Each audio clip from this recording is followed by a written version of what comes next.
മലയിടംതുരുത്ത് കുടിയൊഴിപ്പിക്കലിൽ ഒത്തുതീർപ്പ്. ദളിത് കുടുംബങ്ങൾക്ക് 5 സെന്റ് ഭൂമി വീതം തർക്കഭൂമിയിൽ നൽകാൻ ധാരണയായി. സമരത്തിനെതിരെ എടുത്ത കേസുകൾ പിൻവലിക്കും. 1 വർഷത്തിനുള്ളിൽ വീട് നിർമ്മാണം പൂർത്തിയാക്കുമെന്ന് ചർച്ചയ്ക്ക് ശേഷം മന്ത്രി റോജി എം ജോൺ പറഞ്ഞു.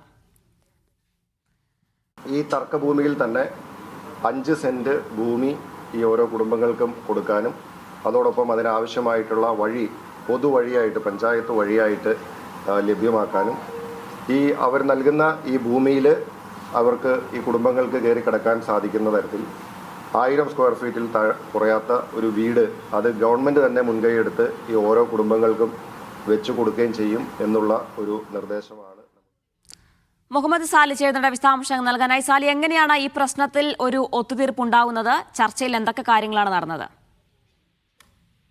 ചീന പതിറ്റാണ്ടുകൾ നീണ്ട നിയമ പോരാട്ടത്തിനും അതോടൊപ്പം ഏതാനും മാസങ്ങളായി നടക്കുന്ന ചർച്ചകളുടെയും ഫലമാണ് ഇപ്പോൾ കണ്ടിരിക്കുന്നത്.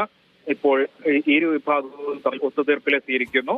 ഈ നേരത്തെ തർക്കമുന്നയിച്ച ശങ്കരൻ നായരുടെ കുടുംബം ഈ ദളിത് കുടുംബങ്ങൾക്ക് 5 സെന്റ് വീതം ഭൂമി നൽകാമെന്ന് സർക്കാരിന്റെ ഫോർമുല അംഗീകരിക്കുകയായിരുന്നു. ഇങ്ങനെയാണ് ഇപ്പോൾ ഒരു പരിഹാരമുണ്ടായിരിക്കുന്നത്. മാത്രമല്ല, ഈ 5 സെന്റ് സ്ഥലം ഈ എല്ലാ കുടുംബങ്ങൾക്കും നൽകുന്നതോടൊപ്പം ഇവരുടെ ഒരു ക്ഷേത്രം ഈ ഭൂമിയിലുണ്ട്. ആ ക്ഷേത്രം മാറ്റി സ്ഥാപിക്കാൻ ആവശ്യമായ ഭൂമിയും ഈ ശങ്കരൻ നായരുടെ കുടുംബം നൽകും. അതോടൊപ്പം സർക്കാർ ഈ സമരത്തിനെതിരെ എടുത്ത കേസുകൾ പിൻവലിക്കും എന്ന ഉറപ്പുകൂടി ഈ ചർച്ചയിൽ ലഭിച്ചിട്ടുണ്ട്. ഇങ്ങനെയാണ് ഇപ്പോൾ തീരുമാനം ഉണ്ടായിരിക്കുന്നത്.